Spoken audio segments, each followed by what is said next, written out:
نحمدہ ونصلی علی رسولہ الکریم۔ السلام علیکم ورحمۃ اللہ وبرکاتہ۔ اعلیٰ حضرت فاؤنڈیشن کی جانب سے عقائد کورس کروایا جا رہا ہے اور یہ اس کا 19واں دن ہے۔ اس سے پہلے آپ نے تجدید ایمان کا طریقہ سماعت کیا۔ اب آئیے میں آپ کو تجدید نکاح کا طریقہ بتاتا ہوں۔ تجدید نکاح کا معنی ہے نئے مہر سے نیا نکاح کرنا۔ اس کے لیے لوگوں کو اکٹھا کرنا ضروری نہیں۔ نکاح نام ہے ایجاب و قبول کا۔ ہاں، بوقت نکاح بطور گواہ کم از کم 2 مرد مسلمان یا 1 مرد مسلمان اور 2 مسلمان عورتوں کا حاضر ہونا لازمی ہے۔ خطبہ نکاح شرط نہیں بلکہ مستحب ہے۔ خطبہ یاد نہ ہو تو اعوذ باللہ اور بسم اللہ شریف کے بعد سورہ فاتحہ بھی پڑھ سکتے ہیں۔ کم از کم 10 درہم یعنی 2 تولہ 7.5 ماشا چاندی یا اس کی رقم مہر واجب ہے۔ مثلاً آپ نے پاکستانی 786 روپے ادھار مہر کی نیت کر لی ہے، مگر یہ دیکھ لیجئے کہ مذکورہ چاندی کی قیمت پاکستانی 786 روپے سے زائد تو نہیں، تو اب مذکورہ گواہوں کی موجودگی میں آپ ایجاب کیجئے، یعنی عورت سے کہیے میں نے پاکستانی 786 روپے مہر کے بدلے آپ سے نکاح کیا۔ عورت کہے میں نے قبول کیا، نکاح ہو گیا۔ یہ بھی ہو سکتا ہے کہ عورت ہی خطبہ یا سورہ فاتحہ پڑھ کر ایجاب کرے اور مرد کہے میں نے قبول کیا، نکاح ہو گیا۔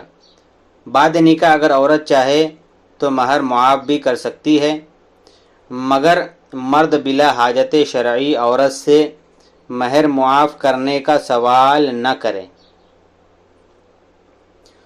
حالت ارتداد میں ہونے والے نکاح کا مسئلہ۔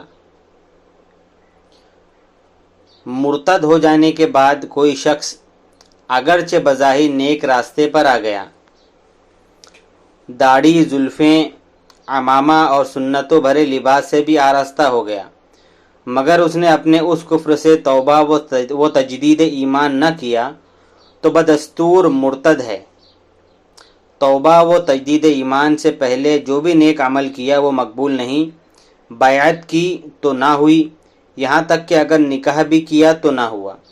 چنانچہ میرے آقا اعلیٰ حضرت امام اہل سنت مولانا شاہ امام احمد رضا خان علیہ رحمت الرحمن فتاوی رضویہ کی جلد نمبر 11 صفحہ نمبر 153 پر فرماتے ہیں معاذ اللہ اگر مرد یا عورت نے پیش از نکاح یعنی نکاح سے قبل کفر صریح کا ارتکاب کیا تھا اور بے توبہ مطلب نئے سرے سے قبول اسلام ان کا نکاح کیا گیا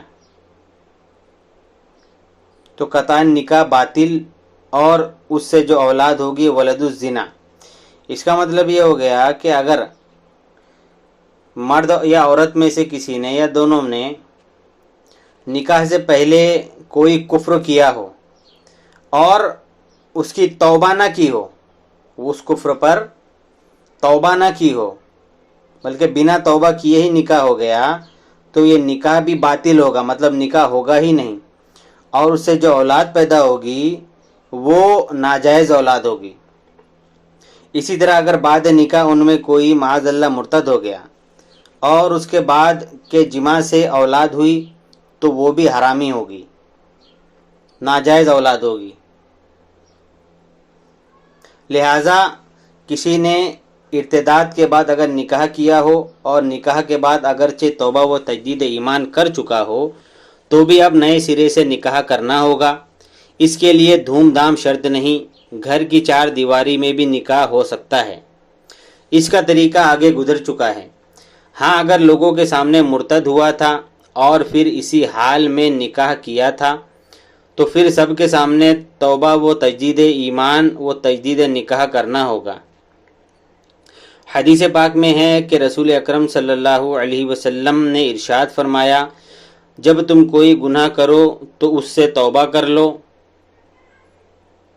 پوشیدہ گناہ کی توبہ پوشیدہ اور علانیہ گناہ کی توبہ علانیہ۔